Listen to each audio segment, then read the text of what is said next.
Good afternoon, welcome. Thank you for joining us. This is the Marion City Council work session for Tuesday, October 15, 2019. We will start with a roll call. Mr. Draper. Ms. Atkins. Here. Mr. Jensen. Here. Mayor Abu Asli. Here. Mr. Sternad. Here. Mr. Brandt. Here. Ms. Gedalia. Here. Thank you. First on our agenda this evening, we have a presentation regarding the Community Garden Partnership. Sarah Menser and Iowa Big students. Hello, Sarah Menser, 2305 Timber Creek Drive, Marion. And I will introduce Ashley and Allie in just a minute. I'm going to give you a little background on why we're here. So many of you are familiar with our Uptown Garden that we've had functioning since our Blue Zones project days, and we will be losing that lot soon. And so we have been looking as we have re-engaged with Be Well Marion Healthy Hometown as to what we're going to do next. And we became aware of, through partnership and talking with some of the city staff, of a great opportunity to recreate the garden with enhancements on the empty lot here at City Hall where the house was taken down, right by the parking lot. So we've gathered a group together that includes Vernon Middle School with Deb, one of the teachers there, who wants to use this as part of her science projects and engage with her students. We're also working with Steve Cooper because we are going to try to do some demonstrations on water collection and water sustainability and how we can incorporate that. Master Gardeners is involved in helping with the planning. It still will help with Churches of Marion Food Pantry. So Peg and our volunteers who have tended the garden are involved. I'm involved as part of Be Well Marion, but what we've added to this is we did a presentation to Iowa Big to see if the students would like to be involved in helping us to design this garden. One of the things that you'll probably see first, and they'll get into a little more detail, we don't have the designs out yet, but we wanted you to know this because you're going to start to see some activity on that site, and we wanted you to know what's happening, is that Vernon Middle School needs to get rid of their greenhouse that they have on the back side of the building, and they have offered that as part of this project because Deb would like to then use it with the students. Good. So that would be relocated onto the site, as well as some of the existing beds we have at the garden. So once we're done with the growing season this year, they will come over to this site, but then we have some additional enhancements with that and other beds. But you'll see a little bit of activity coming up here, those being the first, but then you're going to see this phased in. So with that, I'm going to turn this over to Ashley and Allie and let them tell you a little bit about our first meetings, and we'll be back with more details to come. Thank you. Welcome. Hi, I'm Allie Long, 430 Peyton Drive, Robbins. And basically, right now we're working on the first phase. It has to be done by November. So we're moving 4 to 5 garden beds over from Vernon Middle School to the open lot and then the greenhouse. And then in the winter months, we're going to work on adding more garden beds and extra features like picnic tables or gazebos, basically places for the community to come and gather and just like a place to come. Ashley, do you want to? I'm Ashley Kin, 1228 Acacia Drive. She basically said everything, but we're just gonna fix up the garden, make it more visually appealing to the residents of this area and community. So it's like a gathering space. People come gather and come together and interact and stuff. Two questions. So one of the things that we're looking at is... Would you mind speaking in the microphone because the meetings are recorded? Yeah. Thanks. One of the things we're looking at is how to do different types of, showing the community how to do different types of, for example, raised bed gardens. So within this, you won't just see the traditional ones we have on the current site, but what are some handicap accessible types of options? What are other ways you can use non-traditional materials to build the raised bed gardens? So looking at those type of options, again, the water features, kind of think of it as a Lau Park teaching garden, only edible, because this will be more of the vegetables, because we can then donate those to the food pantry.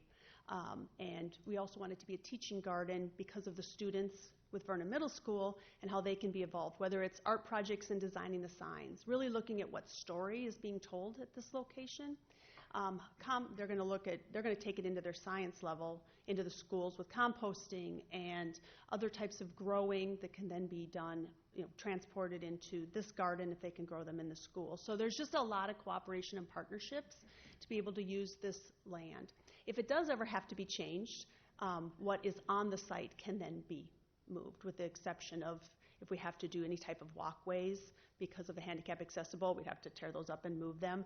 But any structure on there is not something that's permanent enough that it couldn't be moved if it needed to be used for a different use at this time. So we're excited about the opportunity to showcase, but also work with our students on everything from science and engineering and water to also provide a place for people to gather. One of the first things that came up in the conversations with some of the city staff that were here was, could we have a picnic table? And then that kept coming up. Can we have a picnic table? We'd love to have a place to eat lunch outside. So we'll have more than one picnic table designed and something fun to include for city staff and others in the neighborhood to use as kind of a pocket place to gather. Do you have any questions? Thank you. Are there any questions? Yes, Mr. Sternad. Sarah, I have a question. I've been talking to some elderly, and it was brought to my attention, and I never realized that the raised beds for the elderly are much easier for them to tend to those plants, because now they can sit on the edges, they can kneel on them. It's much easier for them to get completely down to a zero level.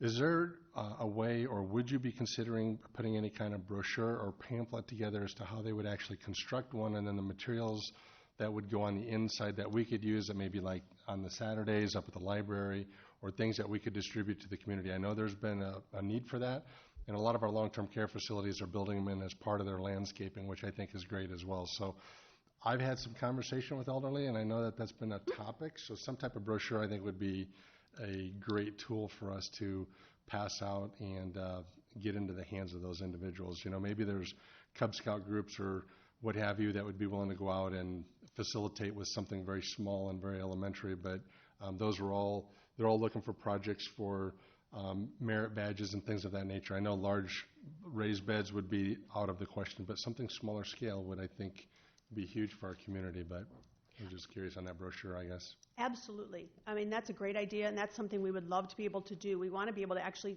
you could even have traveling, little workshops, whether it's on this site with the library, because they're involved in our Be Well project, and this is one of the conversations of kind of, we have the handicap accessible where you have to be raised that you can actually be standing and not get down low. But one of the things we don't have at the current garden that we want to be able to have here and showcase is they're a little taller, but then you do have those benches so you can sit on them, work this way, right, and come back. So absolutely, and that's a great idea, and we'd love to be a part of putting those pieces Thank you. together. I appreciate that. Other questions? Yes, Ms. Gadela. Yeah, just a question on the, sorry about that, on the longevity. You mentioned it could be moved, but is the intention to stay and then allow different classes to cycle through during semesters, or it sounds like middle and high school will be partaking? Vernon Middle School will, yes, and we would like to keep, we'll keep it as long as we can, but I didn't want to think we're building structures on the property that can't ever change. But our hope is to be there as long as possible and let the classrooms use that facility, because they're potentially losing that ability to do that on the backside. Plus also, Master Gardeners wants to be involved, and they're helping the teachers and working together on. She has some of the equipment, just doesn't have the knowledge and how to use it or can be able to cycle it all the way through the growing cycle. I should also mention we are not asking for any money. So this is grants and looking at grants, donations, and all that. So this is we don't foresee at this point coming in asking for large sums of money to make this happen. This is being volunteer driven. So Cool, thanks. Other questions or comments? Thank you. Do we have an immediate plan for that lot, or I assume not, but what's the... No, there's nothing major. The only thing that would really happen to it would be as if we were reconfiguring the parking lot or expanding the building, and neither one of those are in the CIP as projects. Okay. Well, I love the collaborative aspect to this and expanding it to bring in more groups and adding the educational component to the original goal of providing fresh produce for the food bank. So good job, and thank you to the Iowa Big students for your participation, and look forward to seeing it take shape. And if you ever need updates, we'll coordinate back to come back and give you updates as the project phases along. But if you get to a point where you've got questions, either reach out or we're happy to come back and give you an update once we have the final drawings and kind of phases laid out. So just let us know. Thank you. All right, thank you. Okay, moving on with the remainder of page 1 on the agenda. If there's nothing that's marked by the staff for separate discussion, but if there's anything anyone would like to discuss, please do so. Otherwise, we'll move to the second page. Yes, go ahead.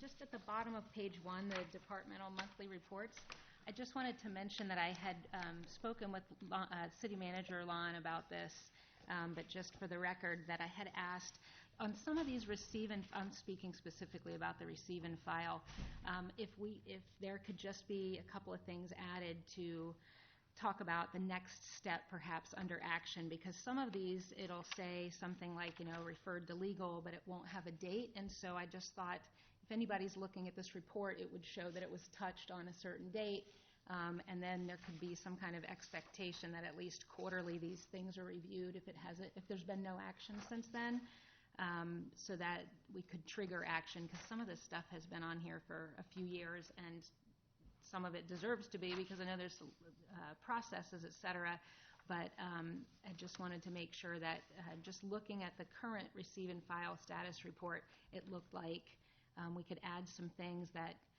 wouldn't take much to do, but would trigger, I don't know, it's a customer service thing. It would just trigger attention to a matter if it had been sitting there for a bit.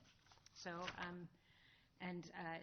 that seemed to be like a fine thing to do. So I just wanted to mention that that's out there, and hopefully a change we'll see on those reports going forward.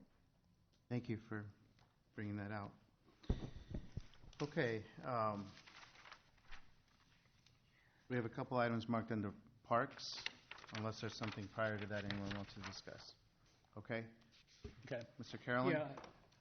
Good afternoon. I highlighted a couple items under parks just to give the council an update. The first one is the pay application related to the Lowell Park Maintenance Building. We have had our first change order with that project come through, so that's reflected in this pay app. The change order includes a deduction for the foundation wall.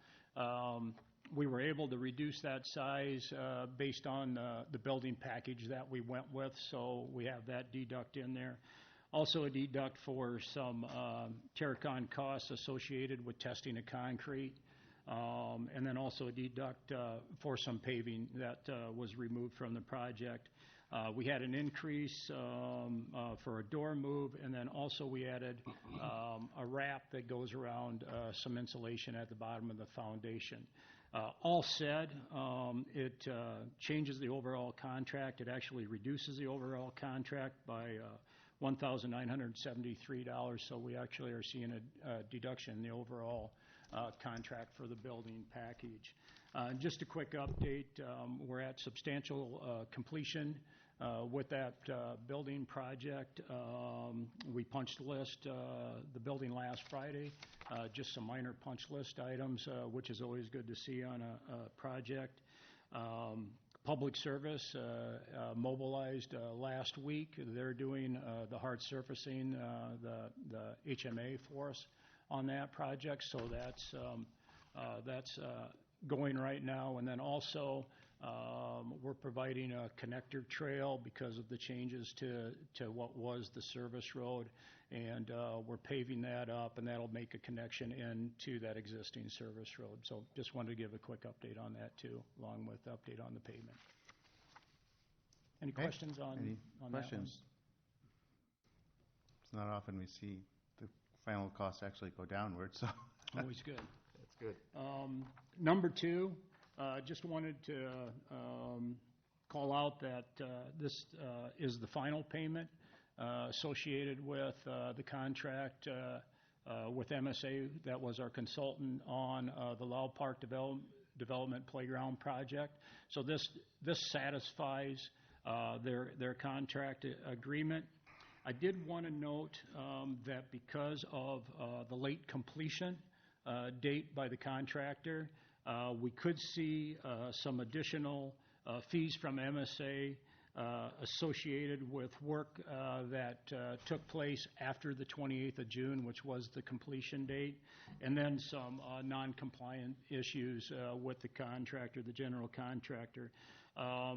Any of those additional fees that we might see come forward would actually be deducted from the contractor's final payment. So I just wanted, in case that starts coming forward, I just wanted an explanation of what that will look like in the future. It won't possibly. cause an additional cost to the city? There would be no additional cost. It would just be a deduct from their contract amount Okay. as we close that out. Good to know that. Okay. Any questions on that? Seems pretty straightforward. Thank you, Mike. Under engineering, on page 2, nothing is marked under engineering unless there's anyone would like to discuss anything in particular. Otherwise, numbers 2 and 3 on page 3. Yep, You, so Mr. items Barkalow? 2 Yep. and 3 are accepting our sidewalk and ramp project. So you can see we combine those two projects. As a part of that, we do levy the final assessment fines to the property owners. So it's up on the little fuzzy there, but there are 2 that are delinquent that I just want to point out, or deficiencies. One of them is the city of Marion, because we're not going to assess ourselves. And the second one is Lot 11 of Indian Creek Heights, which is the property along Grand Avenue. After we did the preliminary assessment, we actually found that there was an existing developer's agreement and memorandum of agreement with the city of Marion that they actually had to pay for 100% of it. So we had a separate MOA that went through city council that was approved. And so we said that we would not assess them, but then they had to pay that full amount. So that's why there's 2 of them that are negative on there.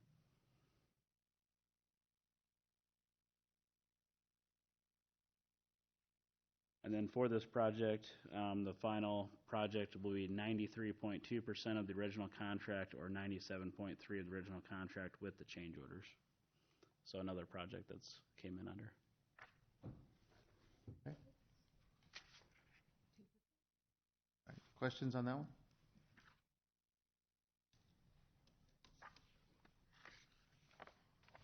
Okay. Thank you. Is that all for you, Mike? For now. Yep. Okay. Anything on the rest of page 3? Nothing else is marked for discussion. Is there anything anyone would like to discuss on page 3? Otherwise, we'll move to the next page. Under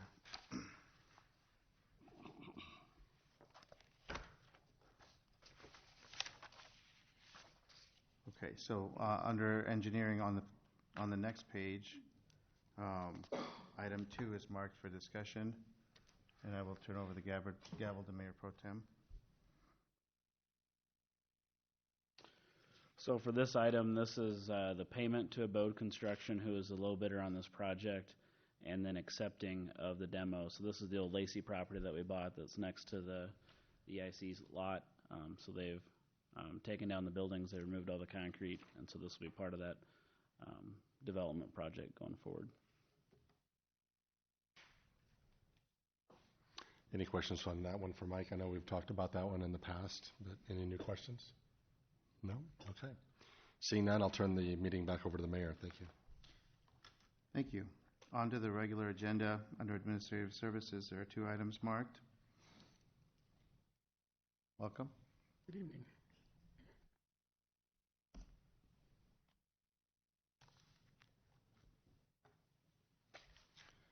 So for the resolution for the traffic system servers, I thought it might be a good time to bring the council up to speed on, refresh everybody on Involta services, particularly infrastructure as a service, and how that complements the IT services model as a whole. So I thought I'd set the stage by kind of going back to 2014, where our servers were mostly sitting in various facilities around the city and weren't exactly in a good environment for servers. So backups were not really in place. So we also had a new need for more software, so we needed more hardware. So I took a look at several different options, hardware options as a service options, cloud options, and selected Involta's infrastructure as a service ultimately. At first it seemed too costly, expensive. I wasn't sure if the city was really ready for something like that, but ultimately when I did a cost-benefit analysis and started looking at what it costs to own our own hardware, especially as we started expanding the use of all that hardware, more HVAC, more battery backup, everything, it became pretty clear that that was a good choice for us to go, given our limited staff. Also, we had an increasing demand for 24/7 support. So given that our staff works 8 to 5, I seen an immediate increase in support by be able to leverage the as-a-service model to do 24/7 support by using this infrastructure as a services. So this is just a quick look at all the different aspects of what it takes to manage hardware. I took that picture off of just a Google image search, but it really actually represents what the PD's second floor data center looks like today, just that alone. And what I want to show in comparison to that is what it looks like when we split that out amongst our various service providers. So what that does is it gives us an opportunity to focus our staff on City of Marion goals instead of focusing on hardware support. And on top of that, it gives that 24/7 support for hardware. So if there's an outage in the middle of the night, it might be Involta, it might be Marco, it might be both of them, they might call me, but ultimately, most of the time when I wake up in the morning, things are resolved. And this is just a little timeline. We started our contract with Involta back in 2015. The immediate demand for that was our New World ERP systems, but that worked out really well. So we eventually migrated the rest of the City Hall data center to there, as well as each one of those phases. Today, we're looking at doing the traffic system, and then there'll be an upcoming request for police servers for phase 2. So, any questions, discussion? Questions on that? Just Yes, a Mr. quick Jensen. question, Ty. Is this a situation where you project as continuing moving more servers Right. to Involt? I mean, I've been in that facility. It's Fantastic. a very impressive Right. facility. It's not every I day think you we're have a lucky data to actually center. have one Yeah. right here in Marion, to be quite honest. So how many servers do we have there now? 49. Huh? 49. Really? How many more are outside of Involta? About 15. Okay. And I foresee some servers have to stay physical for certain reasons. Okay. Yep. All right. But what I'm really trying to kind of show is that it's a team effort and it's really complementing so that we can focus on things like, future endeavors for the city, because we're just 4 staff.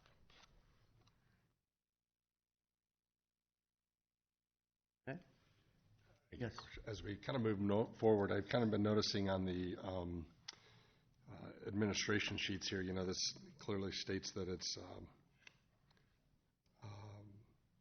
not a budgeted item on here. So do you see that, or it is? This one is, yeah. You're correcting me to say it is budgeted? Yep. Okay. Yeah, so the asset replacement's interesting when you migrate something that's considered a 5 or 6, 7-year replacement into a service, right? So you go from maybe every 5 or 6 years you have a big giant cost, and then you have ongoing support that kind of gets, buried in the weeds a little bit with invoices. When you go to a service model, you go to paying monthly and on a 36-month contract in this case. So we have $50,000 budgeted for this project. However, we're only going to spend, I think it's $17,000 for the remaining of this year, and then so much so it's monthly. Okay, and thank you for that clarification, because I was totally confused on the wording of this here. So as we move forward and we move those things over to Involta, then does that leave us any hardware behind, or is everything physically, help us for those that don't understand servers, Right. or do we have servers now that we're not using, or? We pretty much exhaust the life expectancy and then beyond usually before we get it actually to replace it, whether it be replace it with new physical hardware or move it over here. So. Okay, so are we using those then as continued backups to backups, or are they sitting in a coat closet somewhere? We generally wipe them and either destroy them or sell them on gov deals. Okay, Right. okay, thank you, Yeah. appreciate that. Yep. Other questions? Okay, Thank you. next. Thank you, Your Honor. This is a resolution to amend our memorandum of understanding with Seven Hills. That is Joe Hill's project to relocate the 2 brick houses on the block between here and the library. When we originally had crafted that agreement, he was looking at a more aggressive schedule, but we always knew, I think, that it was going to be subject to availability of house movers and whatever it took to get the rest of the project ready. I think as the council knows, we've been moving through the rezoning process so that he has the new site and has everything set up to be able to legally do his new project there. So we're just looking to amend the dates in the agreement to reflect the new anticipated completion date, which is the middle of next year. Okay. I don't think that's a surprise to anyone. Not at all. Yeah, and this was one of those things that I think council obviously can see that Mr. Hill has been moving forward. He's been progressing, doing work. If nothing had happened for the last 6 months, we might have a different opinion, but he's been very diligent about attempting to bring the project together. He did tell us when he was here the last time that he didn't want to sign the contract for the moving of the houses until the rezoning was complete. So, all right. Any other questions on that one? Okay, thank you. There's one more item under administrative services that's not marked. Anyone interested in discussing that separately? Otherwise, we'll move on to engineering. Barclow? Yep, so this one, it's a TAC report for Parkview Drive, and I apologize it wasn't in your council packet, but I did email it out today. It's only 3 pages is the TAC memo, and then there's a supplemental regarding children at play. We did set out our traffic classifiers on this project, and if we just looked at the 85 percentile, we would actually recommend increasing the speed limit with all the driveways out there in residential neighborhood. This is not a cut-through neighborhood, so it's their neighbors that are speeding, so we would not recommend increasing that speed limit nor decreasing it to 20 miles an hour either. So our recommendation is not putting the children at play signs just because it gives a false sense of security. Sometimes it actually promotes people thinking that then the children can play in the street if you read that Second Amendment. And so we don't want to have that happening. There were only a couple accidents out there in that area. And then basically our recommendation moving forward then is to leave the speed limit at 25 mile an hour as it is in all residential neighborhoods. Do not install children at play signs, and then the Marion Police Department will have directed patrols to continue enforcement as time permits and or the placement of the speed trailers out there. This was sent to everyone who signed the petition, and then on Thursday, if they choose to come, they can address council at that time. Questions? Yes. And I support all of this. I just want to ask, they still have the prerogative if they choose to buy their own, like, those children at play things that they can stick out temporarily if their kids are literally out there playing? Yeah, if they want to. Technically, you're not supposed to put a sign in the right of way, but again, this is not a neighborhood that we tend to go in unless there's a reason to go in that neighborhood. You can see there's only 2 access points. It's its own group that's out there. Right. So at least they can do that because I agree with you, when you put those signs up permanently, it can give that sense of false security. So at least they can do their own thing if they're out there with their kids. And okay, just wanted to make sure. Thanks. Yes, Will. In your report, or in the TAC report, it mentioned playground signs that say playground on them. Are there playground signs there now? There are not. That's just something where I said in the MUTCD there's no children at play signs because it's not a regulatory sign. But there are, so I mean, it is near the park. We could put some up that are next to the park, but that wasn't part of their request. So, are there playground signs at all in the city right now? Do we have those by any playgrounds? No. Not that I'm aware of. Yeah. Thank you. Other discussion? Okay, we'll move on to community development. I will, for number 1, I'll turn over the gavel to Mayor Pro Tem. Thank you, Your Honor. Mr. Trahan, you're on deck, sir.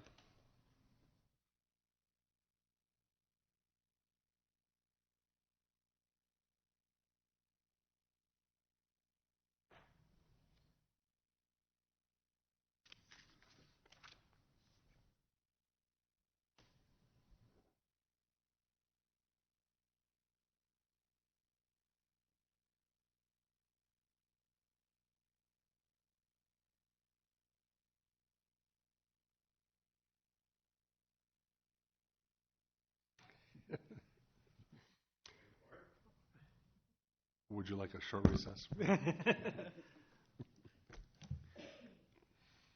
So the first item identified for conversation this afternoon is the final site development plan for the Holiday Inn Express and Suites. The staff report went into a great bit of detail about it. It's very similar to the previous hotel site plan that was approved. This is a different flag. It was Country Inn and Suites, and they've changed to Holiday Inn Express and Suites. The site plan is very similar. I would point out that they did provide additional parking spaces, I think 10 more than were originally platted with the Country Inn, which is good. And we're working, I think the council's aware of this, but we're working toward ensuring that parking is provided across the entire site as one developer. So we are paying close attention to that as well. So the elevation, you guys had all the detail ones. You won't even be able to see it on the screen. But if you have questions on them, please feel free to ask. But they've met the design standards that are out there and associated with the Squaw Creek crossings, PDR. The site plan, I know this is a little difficult to see. The hotel's in the middle with the parking around. They've provided permeable pavers in locations to help offset some of the stormwater concerns. And if you'll notice, there's a south lot that is still developable. So there's additional ground to be developed out there in the area. I didn't know if there's any specific questions you had, but I'm certainly recommending approval of this as it moves forward.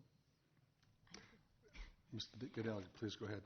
So I have a question on, I think it's page 3 at the bottom. It talks about the materials, and 45% are a variety of natural colored, is it IFAS? Is that how you say that acronym? EFAS. EFAS. Mm-hmm. So almost half of it is a material that's not ID'd within our design guidelines. What other buildings, it says that there are other projects in the development where we've permitted that. Can you tell me what's out there that so I can envision it? So in that area, oh boy, I'd have to. And I'm sorry, I realize Dave put this together. I know you're. Yeah, I'll have to get back with you on what specifically other ones have been developed with the EFAS. Okay. But there's a difference between I believe this has the separate requirements within the PDR that are different than some of the design guidelines, but I'll have to verify that with Dave. Okay, because I guess I love that there's more parking, so I noted that because I know I usually ding things for parking. We get 10 more spaces, so that's good. But the material thing is troubling to me because this is kind of like if we get hail that could ding this thing up, and this is almost half the building. So what I am recalling now, I think the Quick Star had EFAS associated with it on that, and I think one thing that we do is if there's a decision point on one, we kind of carry that through, so there's not a whole lot of us at the staff level following through with the conversation and then having the conflict at the council. So we kind of carried that through. But I can get a better answer than what I've just provided you between now and Thursday if you'd like. Okay, and I guess for the record, I was the lone no vote on the Quick Star for that very reason. And unless they change this, I'm sticking to the guidelines that we defined. Yep. I see across the street, there's another Quick Star planned. I'm imagining we're going to have that issue again. But I feel very strongly at a gateway in our city where we have guidelines that we want to follow for things to go up and have a certain look and last for decades and decades. I am not confident in this material, and I just worry that over time and not even a lot of time it could get damaged. And once it's built, they're on to the next project in general. So that's my biggest concern, particularly with 45% of it. So just putting it out there now so that nobody's surprised when this comes back for the big vote. Thanks. Any other questions on item number 1 for Tom on this item? Seeing none, I'll move the meeting back over to the mayor. Thank you. Okay. Number 2, Tom?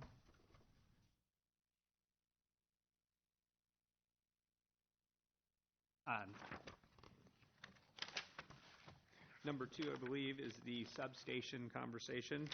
We got a preliminary plat on the agenda for Thursday related to the substation First addition, located at the northwest corner of 44th Street and Highway 100.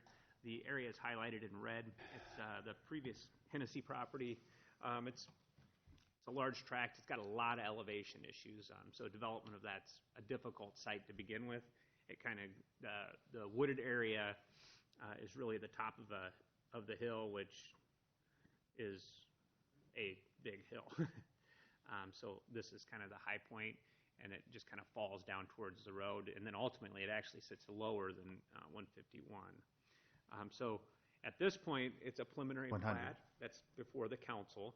I would, and I think the council is well aware, there's a substation, as in the title, to be located on the site. The substation is a conditional use permit in this zoning district classification. So the Planning Commission did review the proposed layout of the substation, including the screening and elevations surrounding that, and then the Zoning Board of Adjustment makes the ultimate decision on what happens with that conditional use permit. I've got some photos that I'll show you of the ultimate decision that was made. The Planning Commission did have a lot of concerns. As a matter of fact, they tabled it the first meeting and asked for more information. There was a lot of conversation about the elevation and how they would hide the actual facilities. Ultimately, ITC really just wanted to use a lot of landscaping. There was a lot of conversation about adding walls and such. Ultimately, the Planning Commission chose to move forward with the landscaping and some fencing, and that was their recommendation moving out of the Planning Commission meeting to the Zoning Board of Adjustment. So the Zoning Board heard it, and they too agreed and moved it forward. So they do have an approved conditional use permit for the location of the substation. Now, one of the things that, and this is just the location on the ultimate site, but you can see the elevation. The closer those lines are together, the more elevation you have. This is the existing site, so you can kind of see the area that we're talking. They're actually they're gonna dig into the hill and then berm around it and landscape it so it kind of sits in. But we've all driven by a substation, and I'll be the first to admit they're like my least favorite things in the world. But they're a necessity, so how do you hide them is the true question. So with the elevation of the antennas and such that sit in them, it's very difficult to hide them completely. Ultimately, this is the rendering that they've proposed. And you can see they've added quite a bit of landscaping on this side and in this area. There is fencing around it. I could show you the site plan, but it's very difficult to see. But the fencing is a different type of fencing because we were concerned with just galvanized chain link was not something that we certainly wanted to see. We, from a staff perspective, were more in line with trying to provide some visual clearance of the entire facility supported by landscaping. Ultimately, this tighter webbing, or I think they call it a mesh, so that I know you can't really see on the left, that's considerably smaller than general chain length, and you can see it at an angle. It actually creates a darkened facade. I'm not saying that that's perfect, but there was a lot of conversation at both Planning Commission and the Zoning Board of Adjustment, but ultimately they went with a combination of landscaping and this tighter woven mesh fencing. Yes, sir. Tom, I kind of get a sense of feeling that this is another one of those projects where they just assume that we're going to pass this through. I was out there yesterday. There's an incredible amount of equipment and materials already sitting on the site out here for this. Are they just moving forward with it and hoping that we're just passing these things through in anticipation of that? Or I feel like that they're already doing the work on it regardless of what we decide here. I mean, that would be, they can kind of do things on their property. I think that the preliminary plat, there's also a final plat that'll have to be brought forward as well. The conditional use permit was approved, so that's kind of their ability to move forward from the perspective of the project. So that's this. So the decision for the council is the platting. Yeah. The preliminary final plat. The issue with the screening and what it looks like has already been It's already been decided by Board of Adjustment and, That's correct. and Planning and Zoning Commission. So our issue here is the plating. Yeah. Yeah, the only, the recourse and is the city council could remand the decision back to the board, and the board could rehear it. But outside of that, it's a disagreement between the zoning board and the city council is district court. So. Oops, I'm sorry. Go ahead. No, go ahead. I just, as we travel around our community, we see a lot of other areas. I know there's several of these over on Edgewood. They've actually erected a block wall that looked very attractive. I've been in other states and cities, and they go through the trouble of making their walls and also having their insignia for their cities on them. Has any of that been addressed, or did we just basically? Oh no. We brought forward those issues as a part of our review of it. Obviously, the hill's going to take care of itself to the west. Obviously, I think our biggest questions are going to be the south and east exposure on these things, as it is a gateway to our community, obviously. Yeah, I was just trying to pull up the staff report that we did for Zoning Board of Adjustment. We where did it go? Give me 1 second here, and I'll.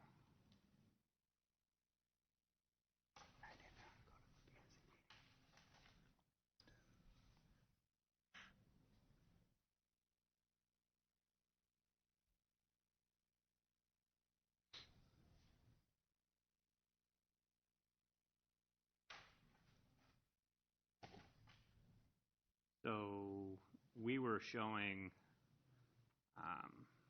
examples of this is, I believe, off of First Avenue. Right. We've all seen that.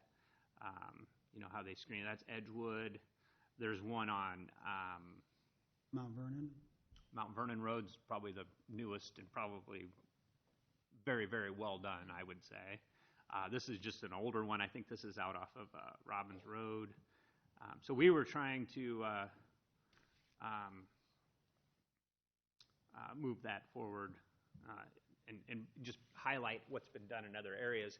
The conversation that came out of the discussion from ITC was those are not ITC facilities. From staff's perspective, we didn't really care whose name was on the front door as long as the front door looked good. But ultimately, the Planning Commission and the Zoning Board moved in a different direction. So. Yeah, I'd like to follow up, continue that discussion, that piece of it, because everybody that I've talked to, when you talk about that being a substation, they know exactly what all these other sites look like. Whether it's those were ITCs or not, I don't think makes any difference. The fact is that P&Z and the Board of Adjustment had an opportunity to manage and control that. So I certainly think I would certainly like to have some more feedback as to why they decided to go this direction with the landscaping and this fencing.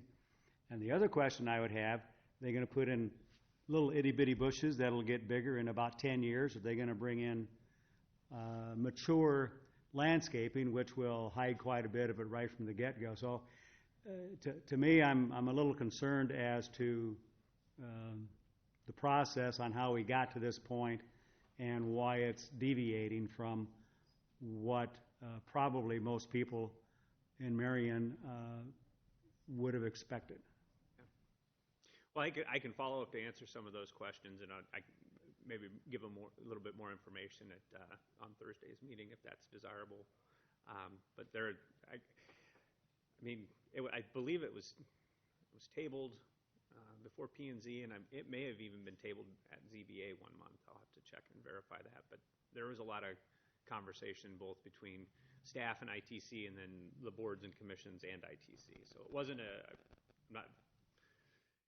a quick and easy decision that was made by either group. I do know that. So are they feeling that this fencing and the use of landscaping is a better alternative than the walls that were used in some of those other sites and pictures that you just showed us? Well, there's a conversation in that utility community that the walls create visual obstructions, and then it's a safety concern, and if people are back that are messing with it, you can't see in. That's one of the concerns that they cite as a major issue. So they like to have some of that visual. I'm just relaying the information. The proper amount of Because landscaping, we brought want up it, the we same want the thing. majority of it hidden anyway. And we brought up I think we in have the this same day and age objective. with technical, you can have cameras and motion detectors, and there's a number of different ways that can be handled. But The reality is that you can't screen a substation. No, I mean, you just can't. You can screen the lower, whatever, what is it, 10 feet? I don't know what it is. But you can't screen a substation. I mean, it's still gonna be there. You're gonna see it. I think, I did ask the questions, I did look into it. And I think that the idea was that the landscaping would be softer, and it would blend into the landscape more than a wall. That could be, it would look better. That was, I mean, you're only going to screen that lower 8 or 10 feet or whatever it is. And rather than have a wall, it could be done with, if it's proper landscaping and berming, that you could make I it know look this nicer. isn't. Well, that's a. We're just trying to reach higher, though, I think. Yeah. I realize that this is not the most graphically represented. I mean, you're not going to build a 50-foot wall. No. Oh, we don't want that. So you can't screen it. Yeah, I understand. So you can see where they've kind of built up the areas, and then to include to kind of cover the edges. So there is some elevation changes with berming that they're trying to accomplish, but yeah, it's and it's right on the corner of 44th and 100, which also isn't like the greatest location, but. Ms. Cadillo?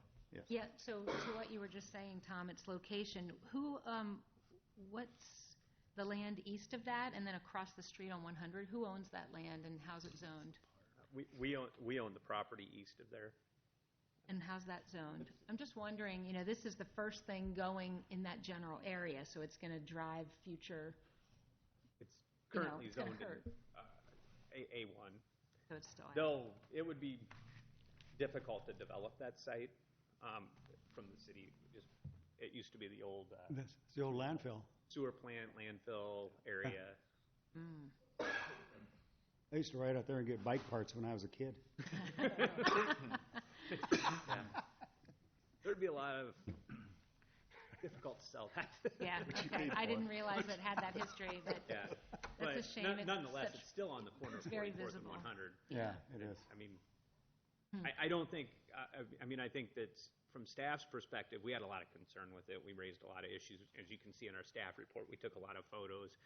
They also brought in, their arguments and discussions and conversations. In this area, it wasn't like we had this outcry of, if you put this in an area where you're going to have residential development, clearly there would be a neighborhood concern, so there wasn't that Right. battle cry per se that you would normally see with a substation. So I think that didn't lend itself to support some of those other things as well. But there was a lot of conversation regarding it. Thank you. Other discussion?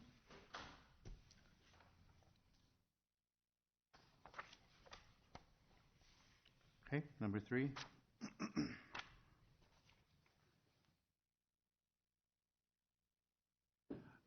Number 3 is the final plat of Timberline Manufacturing on Blairs Ferry Road.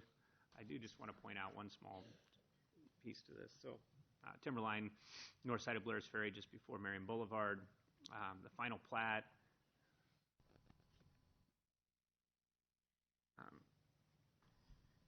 As you recall, the city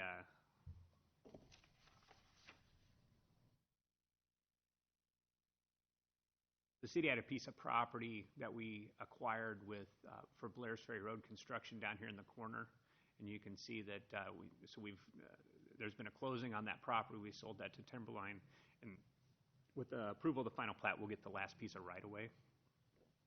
There was some we've been kind of holding on to that, so we didn't. If you recall, we closed on the property, but we we did not get that right-of-way dedicated to us at the time, and we said we would get that with the final plat. I think I presented that to the council, so there was an understanding that, normally, we would final plat and get that dedication.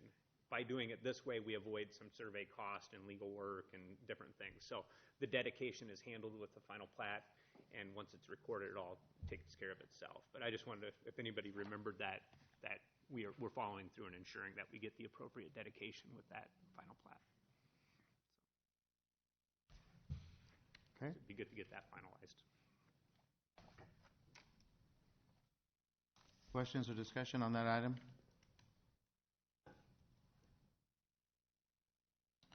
Okay, there are a couple other items that are not marked under that section. Yes, go ahead. So just a question about how others might feel about when the city is making a change or forcing a change to our residents, which we are on Alburnett Road. If we might consider a policy and discussion with Lon and Steve, and maybe a policy where we would offer those folks a small stipend, right, to cover some of those general costs they might incur, and wanted to see how others might feel about that. So I don't know what that stipend would look like, and my understanding is we don't force these changes often, right? So we're not changing folks' mailing addresses or physical addresses on a regular basis. So wanted to get a sense about where folks were and if there was some support to maybe think about what a policy might look like. A quick question Go on ahead. that. So Kara pointed out that the legal name didn't need to change until the time of sale. So what, other than like labels for your envelopes, what other costs are you factoring into the stipend? I think that's it, right? So stationery labels, nothing. Checking account, checkbooks. Nothing extensive, but a sense of, offering them a little bit of support and whatever those additional fees might be. So, and I don't, Lon, have we pushed a change like this before? We've done Often, it have a we? couple of times. The one that I recall most vividly was naming 35th Avenue Tower Terrace Road and then changing it back.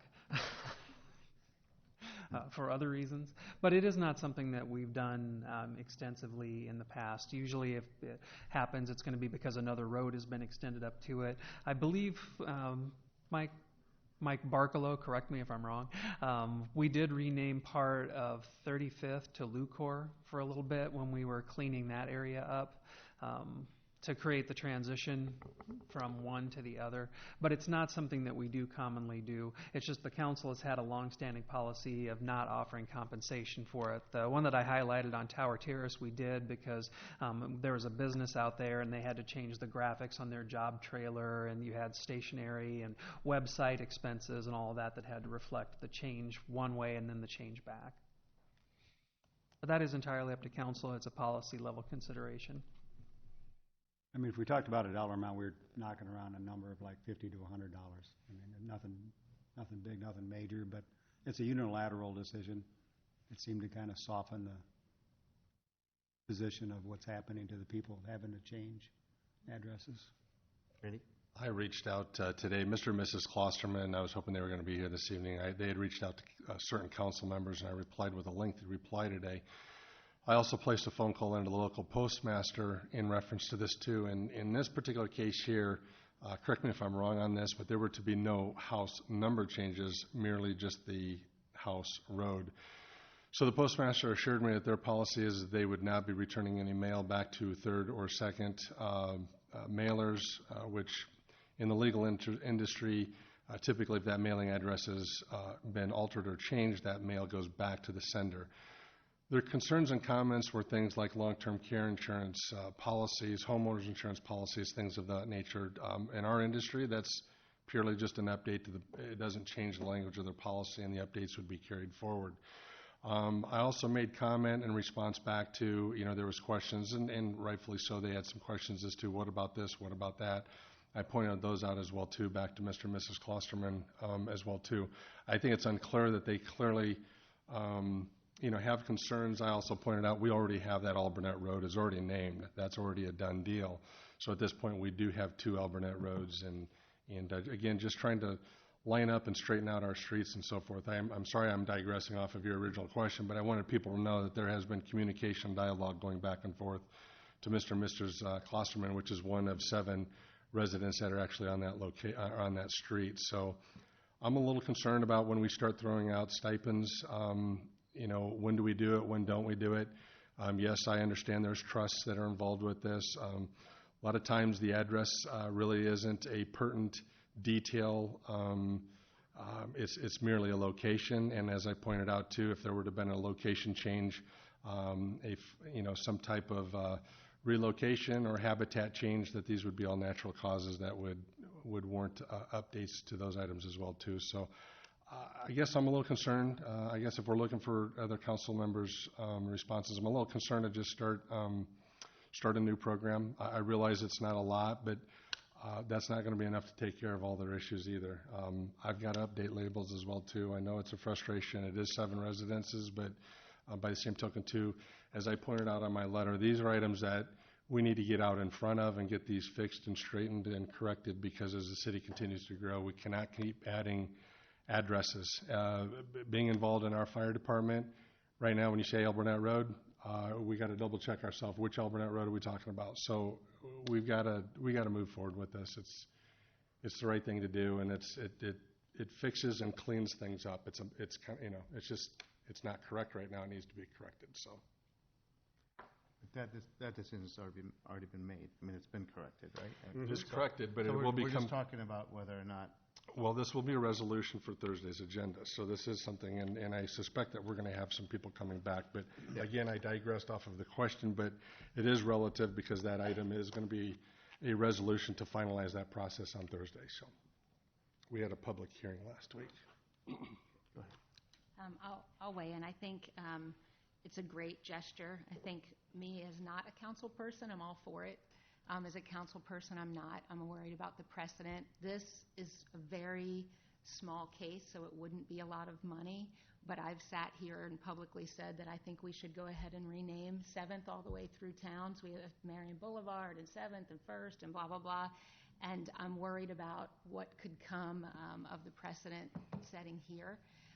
I would be in favor if there was some kind of hardship form or something that we had. If this happened on a street, or if any of these people, if it were a hardship for them to meet these expenses, then I would consider it that way. But I think for address labels, that's a little bit of a luxury thing anyway. And so it's not like a need, it's a want.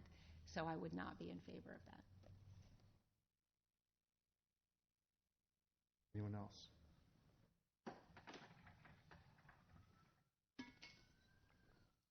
Okay.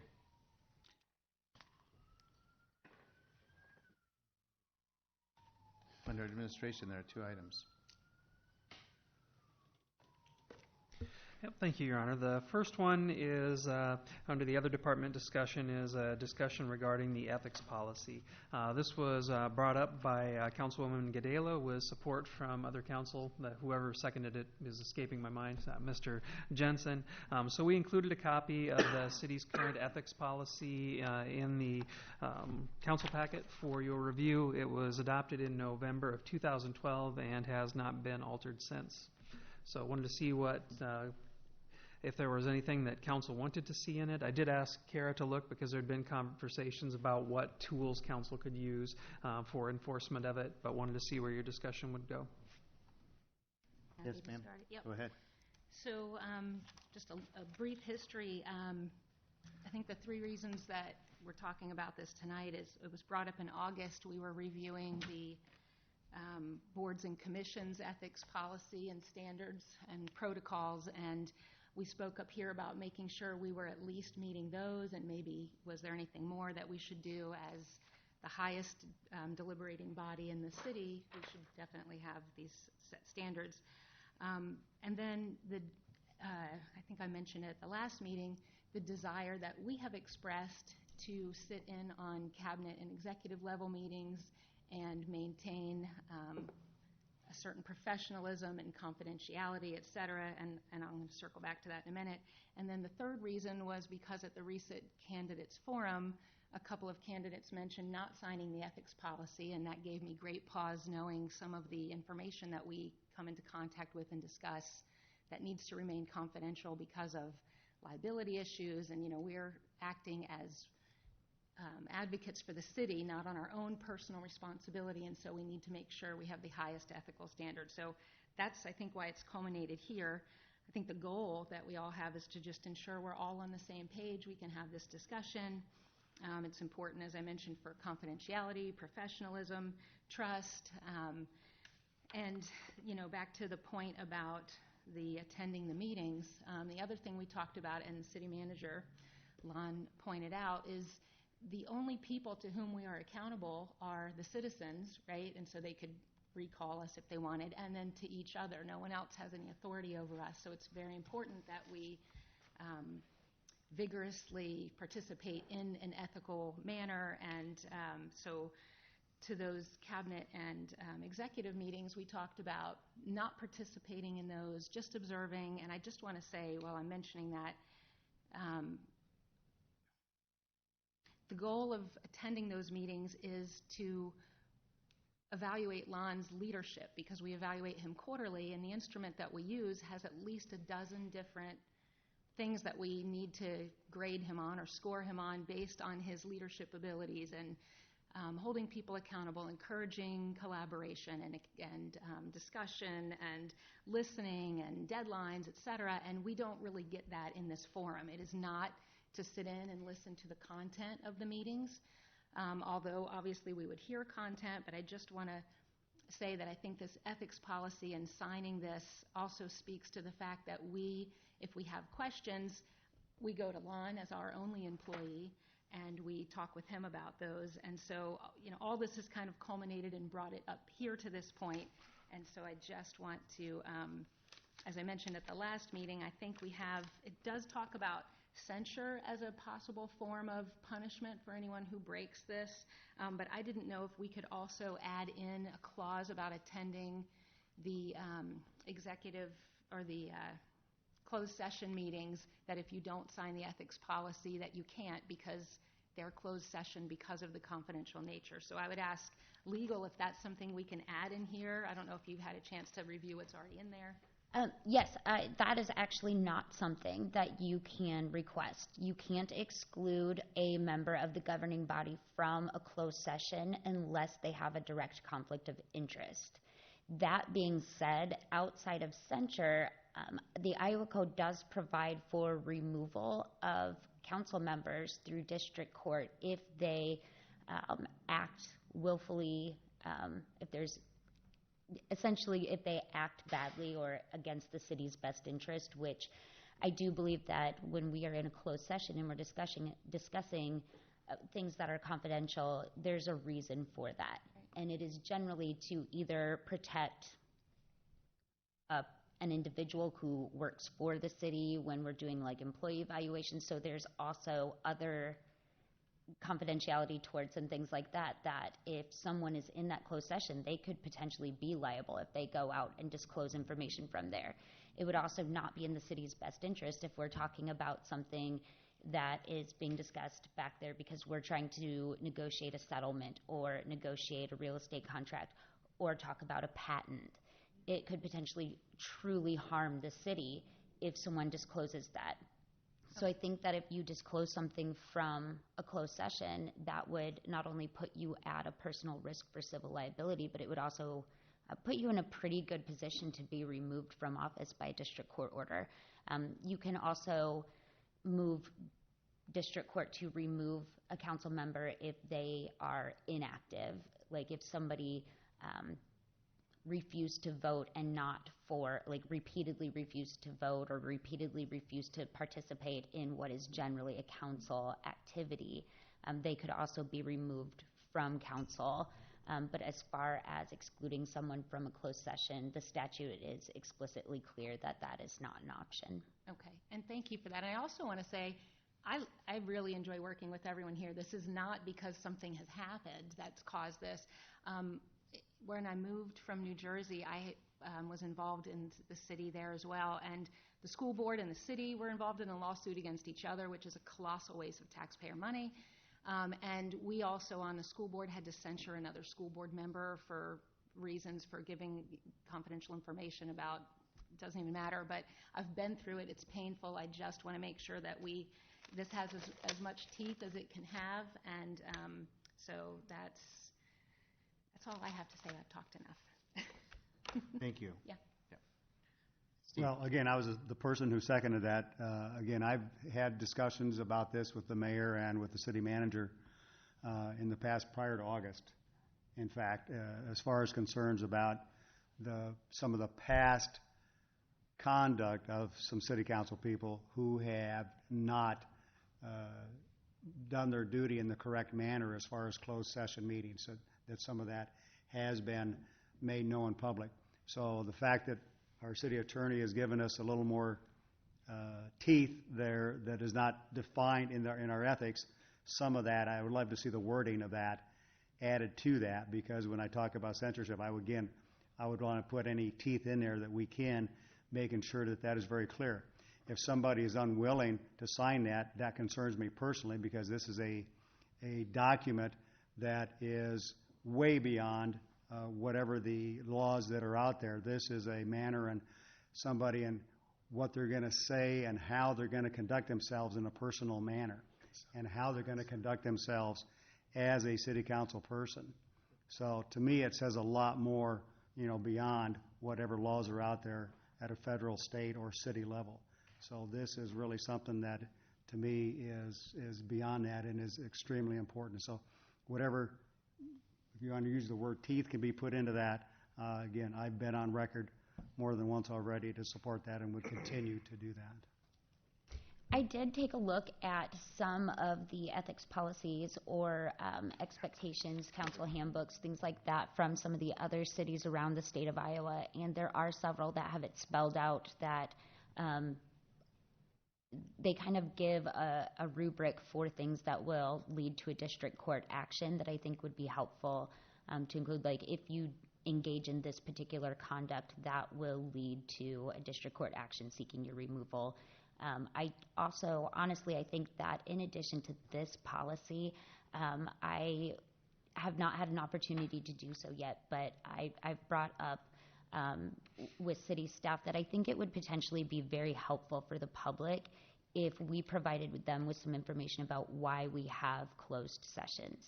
Why do we do that? Why is it in their interest for us to be able to do that? Because there are times when that is the case, when we're protecting information that could be harmful if released. Same thing with open records policy. There are times where we don't release records due to safety, particularly like we don't disclose who our undercover law enforcement agents are. We don't release details of ongoing investigations. That is for safety issues for our law enforcement. We'd have an awfully hard time getting people to engage in that type of profession if we place them at that sort of risk. We don't release what our security procedures are. I think those are things that the public, maybe they just see closed session and assume that we are doing that because the law says we can and we want to hide something, and that's not accurate. Yes.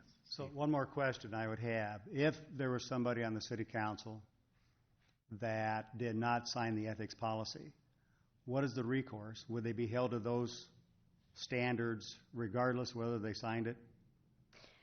I don't believe a lot of the cities require an actual signature. I think it's just essentially like a handbook. Here are the expectations. Okay. And if you engage in this behavior, we will take the following actions. So if you don't want to agree to act in the city's best interest, we'll seek to remove you. They'll be held to those standards anyway. Mm-hmm. All right, very good. Okay. Does that clear things up? Good. I don't know if anyone else. Go ahead. I just want to clarify. So just going forward here, obviously we're asking for just discussion here this evening. So we'll continue to work on this in progress before we come back, and gives us opportunity to check or make, again, and there are alterations or recommendations, correct? Yes, that's correct. I assume that the next step would be for me to get some of those teeth that you're all talking about written up for you to take a look at. I just want to make sure we were clear on that because, as usual, we don't have any discussion with this outside of here, so I want to make sure that it didn't come back as a final Is product. that a general consensus then that should be added, Yeah. that material? Okay. So you have a general consensus of the council. And Colette, did you have a comment?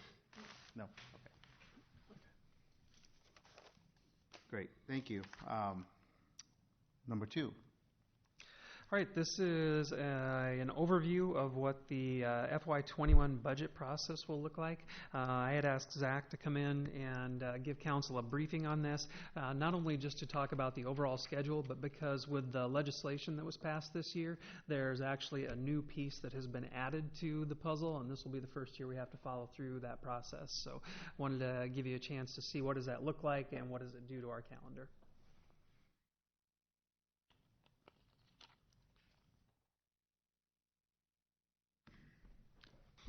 No, good afternoon, or almost good evening, if I can get us out of here quickly. Good evening. Yeah, it's a brief overview, as Lon was mentioning, and I'm excited to start talking budget again. It's amazing how quickly the weather changes. And new to Iowa still, I still wear my newbie hat of not knowing when it goes from somewhat cool to cold. Oh, thank you. Thank you, Tara. I need about 2 to 3 different people helping me. The other day I had a similar issue, so yeah. Thank you for the help, Terrell and Rachel, getting started. If we can first start with the budget calendar. Next month, we're going to be coming back to council and talking about guidelines. What the reason for the wait is the league puts together a good amount of revenue forecasts that we can use in projecting what we're expected to receive for some of our, hopefully getting closer to property tax revenue as well as some of our other revenue drivers. So we can understand from council what are your perspectives as we talk about some of the broad categories we're looking at for shaping the FY21 budget. A couple months later after that would be doing our budget work session similar to what we did last year. We're looking to use the same calendar that we set by resolution last year, the 4th Friday, and then the following Monday to do the work sessions, going over the budget. So that would be the first time that we go in depth into the budget. You would receive the budget about a week before that, so you can start diving into it and preparing any questions you might have. So it would be a full body conversation about the budget during that time. Thereafter, on the 18th, a tentative budget presentation. So we'd be able to understand from council what your thoughts are on the recommended budget we presented to you and what changes we might need to go back and look at to give you a tighter and closer budget going forward for that February 18th date. March 5th, there's a new note next to it, and what it is Senate File 634. You may have remembered it last year. It kind of put a 2% threshold on our property tax maximum levies, and we'll go into what that means in a little bit. Because of that, we have a required hearing that we need to do prior to us adopting the budget. So we have it scheduled right now to be done in March 5th, and as I mentioned, we'll go into some of the details of what that entails for council. March 17th, we have slated for budget presentation to City Council. That would be on a Tuesday. So we'd give you, at that point, we've gone through the recommended budget, the tentative budget, and now this would be the budget that we'd expect to adopt 2 days later at the March 19th public hearing of the adopted operating budget and CIP. March 31st, you'll see that's a slight change. That's also one of the things that are new. Beforehand, it was March 15th was the date, and they've given us 15 days, woo, to work on the budget. That's a lot of time in your world with Yes, those numbers. hours right? work, yes. Yeah. Yeah. Unfortunately, because of the additional hearing, we have to back into it, so we actually lose time, but Sorry. it's a token at least, yeah. But we'll take it. As you mentioned, yes, every day does count with that. But are there any questions on the calendar before we get into the majority of the presentations going over the intricacies of Senate File 634? Will you send that to us? Yes. Thank you. I have a quick one in there. Yes, go ahead. So I just want to be clear, the February 18th will be the budget you're bringing to us after all of the 24th and 27th hammering out. Is that right? Correct. So what we do right now is we have a short window. One of the things I'm still missing out on coming from a state where budgets were due by the end of the fiscal year in June. We only have a couple months of actuals we've been able to look at. So we have 3 full months of actuals right now that we can use in order to build our budget for this next year. So staff have a difficult job, and they're looking at their budget projections for this next year. We're asking not only to think about what are you looking at in July 1st of 2020, of starting the new budget year, and then also estimate where do you expect to end the fiscal year, only having 3 full months to look at from their starting point. So right now they have a good amount of work ahead of them to get that ready. So there's a lot of work that goes into the department consolidating the budget and getting a well packaged budget that we think meets the expectations of council and a fiscally sound budget as well. And that's what we'll have to you by January 24th for discussion, and 27th.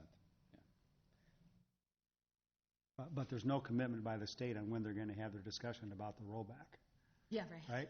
I mean, that'll be in April or May. Yeah, after all of Yeah. the hard, heavy lifting. Yeah, well, that Thanks. actually sets us up for the next slide. Thank you, Steve. Citicism welcome. of state, let's keep that going. Senate File 634. So quick overview. It was passed this last legislative session. And what it does, it creates a 2% threshold for certain levies.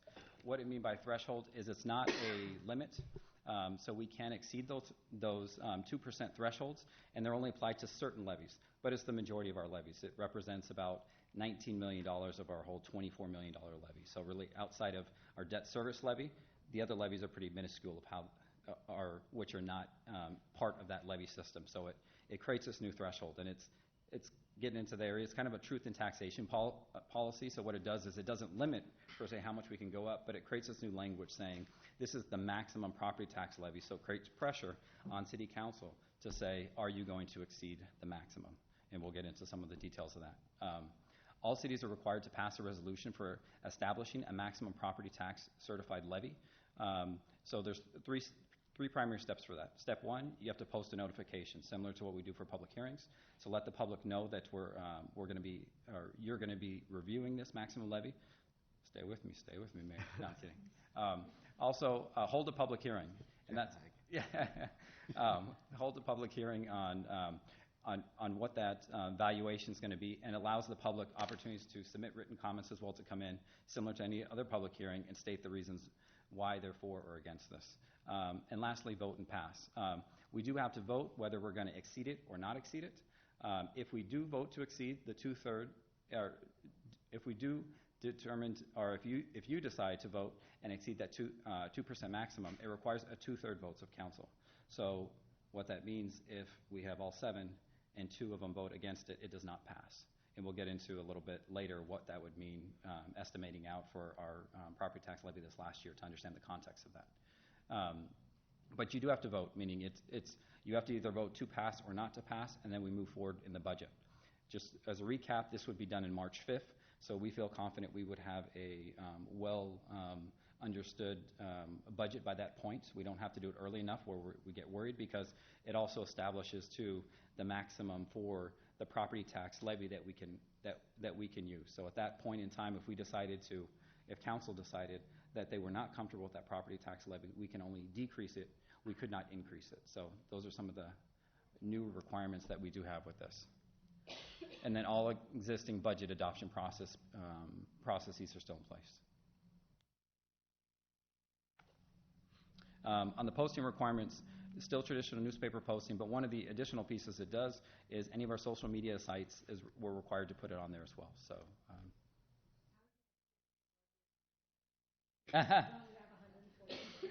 I think Amber's going to spend a lot of time. Yeah. Page 3, 24. Yeah. Yeah. It's going to be a lot of tweets. Yeah.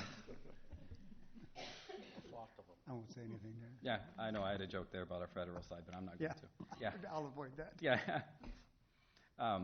One of the other things it requires us to do as well is we have to state, all that says is, if we exceed the amount from last year, so this isn't just a 2%, but if we exceed even by $1 what we received for those property tax levies, or what we levied for the previous year, we have to state why.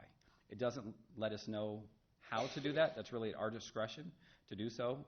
In talking to the league, there's some very creative ways in how you would talk about potentially increasing by $1,000 or $1 million above what that might mean. But this is just one of the requirements placed upon us in order to inform the public as to what those additional dollars are being spent for. Just high level, we can exceed the 2% threshold. Once again, that's the opportunity for council to weigh in on that, and our council will have the opportunity to vote on that. But we're still subject to the levy limits and caps. So we still have an 8.1% levy limit on our regular property tax levy, which is our major property tax levy, and all of the caps are still in place. Valuations matter because this is independent. If you grow by, Marion grew this last year, our regular property tax levy valuations grew by 5.7%. So we did not grow anywhere close to 2. We exceeded that by a lot. So if you grow by negative amount or by 10%, you still have the same 2%. So it does not index by the community. And also, as we talked about beforehand, we have to do this by March 31st. Our budget, we now get the 15 extra days, or 16 extra days. So what does this mean in context? Let's put some numbers behind it. So I put this together as if, let's say this was in place last year for last year's budget when we went forward. So our total FY19 levies under the threshold are $18 million. That doesn't represent, once again, all of our, it was around $23 million that we levied this last year. This is just the ones that are part of this new levy threshold requirement. With putting a 2% growth rate on that, that would have been $373,000 and change. That would have increased by. So it gives us the $19 million maximum threshold. We actually levied $19,614,000. So we went over by $579,000. So if this were in place 1 year prior, and council would have decided that we did not want to exceed that amount, we would have had to decide of how to reduce the levy by $579,000 that we would not have available for using in the city. Showing what would happen potentially on a 2-year growth model, saying, okay, let's presume next year we grow at the same rate as this year, and just as and where that comes from is, I think we're going to have another positive year. How positive, we don't know yet, because we're still waiting for our final property tax figures. However, this year's an evaluation year, meaning they evaluate property taxes every 2 years. So this is the year that we're going to get the increased valuations plus the growth to the levy of new construction. So I expect this to be an equally positive year that we'll get. But say we got another 5.7% the next year, and we decided to stay at that threshold would not allow us to recapture $1.3 million if we had a flat property tax rate. So the values compound over time for this threshold. So it'll definitely be something that we'll be bringing to council once we have firmer numbers of where we're looking at with the property taxes, and it will be part of our discussion going forward with the budget. Are there any questions about SF 634? Well, yeah, I got a question. And I tried to track that as they were going through that in the spring, but I cannot clearly recall the rationale on how they came up with the 2% versus any other percent. So how did they settle in on 2% being the right number, that it then follows the new rules that they laid out? Yeah. Anybody? Defer to Lana. From what I we understand, know? it was just the number that they had talked about in committee, and that's what they came up with. They debated 2%, 3%, and ultimately selected to go with 2%, but it wasn't really tied to any index or anything like that. The key that I was just going to bring up here, just to reinforce Zach's message a little bit, is that 2% is your dollar amount. It's not percentage on levy rate. It's not as though you raised our $14.22 by 2%, and whatever that generates is your number. It's whatever your dollar amount of property taxes that you collect is. So for Marion, as a fairly high growth community, we kept our levy rate the same year over year for the past 2 budget years, but still brought in a lot of additional dollars because that new growth hits our foundational budget every single year. So for growing communities, it's almost a lock that as long as you're growing in valuation, you've got new construction, new growth, that you're going to hit that number year after year after year. True. Okay, Randy. Yeah. Zach, when do we hear from the county on the property tax? Do you know when that comes in? I believe it's January 1st is the deadline for them to give us the property tax figures, so they usually give them to us somewhere before at the end of December. Okay. Perfect. And then just a short tale, when we got the data in there that's required by the council to vote by 2/3 by March 31st, how do we go into these budget projections and taking a look at that to agree or disagree prior to the actual vote? Can you walk me through that? I'm a little foggy as to how that, do we have to mutually agree one way or the other before we even begin the conversation on the budget? Let me go back to the budget calendar. Great question. The nice part of where we have the March, this isn't working, the March 5th date for the public hearing, we'll have already had one budget work session with council, or two budget work sessions with council, and our tentative budget presentations with council. So we will already have gone through the major changes. The expectation, hopefully, we've gotten through the major parts of the budget by the time we get through our tentative budget presentation. So I look, even if there's any changes between February and March, we could still meet to figure out, are there any issues potentially with that figure? Okay. I'm just a little, I mean, in theory, you could run through the whole process and all of a sudden not get a 2/3 vote. Correct. In the right direction with that, which would not necessarily vacate all of that work, but obviously put the city in a tailspin and do that all over again. Correct. Correct? Okay, very good. Yeah. I just want to make sure I had that timeline correct. Thanks. Yeah, and that's why this is a very serious vote before council, because correct, if that were the decision, then we would have a very short timeline after the 5th in order to, once again, we have all the way to the 31st, and we would probably at that point adjust our schedule in order to make sure we still meet the 31st deadline, but then to right-size the budget, because I would expect that would be hundreds of thousands of dollars, probably close to more likely talking $500,000 that we would have to cut out of the budget. Right, exactly. Thank you. I appreciate that. Anything else? Yeah.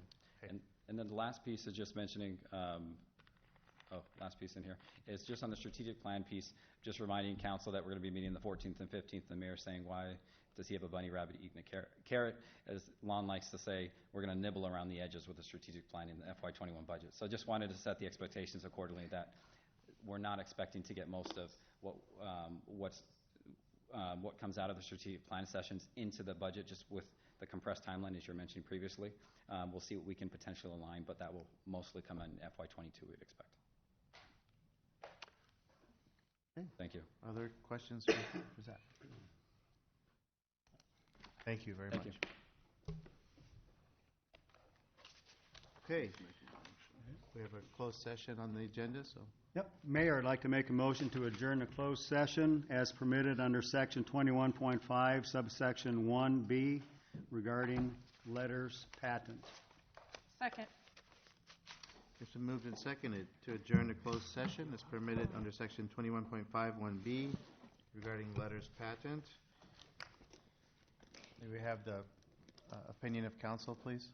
Yes, Your Honor, I have reviewed the proposed subject matter for the closed session and find the same to be appropriate under Iowa Code Section 21.51B. Okay. Any discussion before we vote? All those in favor of adjourning to We need close? a roll I'm sorry. call. We need the roll call vote? Yes, go ahead. Ms. Atkins? Written right there Yes. for me. Mr. Jensen? Yes. Mayor Abuasley? Yes. Mr. Sternad? Yes. Mr. Brandt? Yes. Ms. Gedalia? Yes. Okay, we're adjourned to closed session. We'll return to open session after, at the conclusion of the closed session. Thank you all for joining us.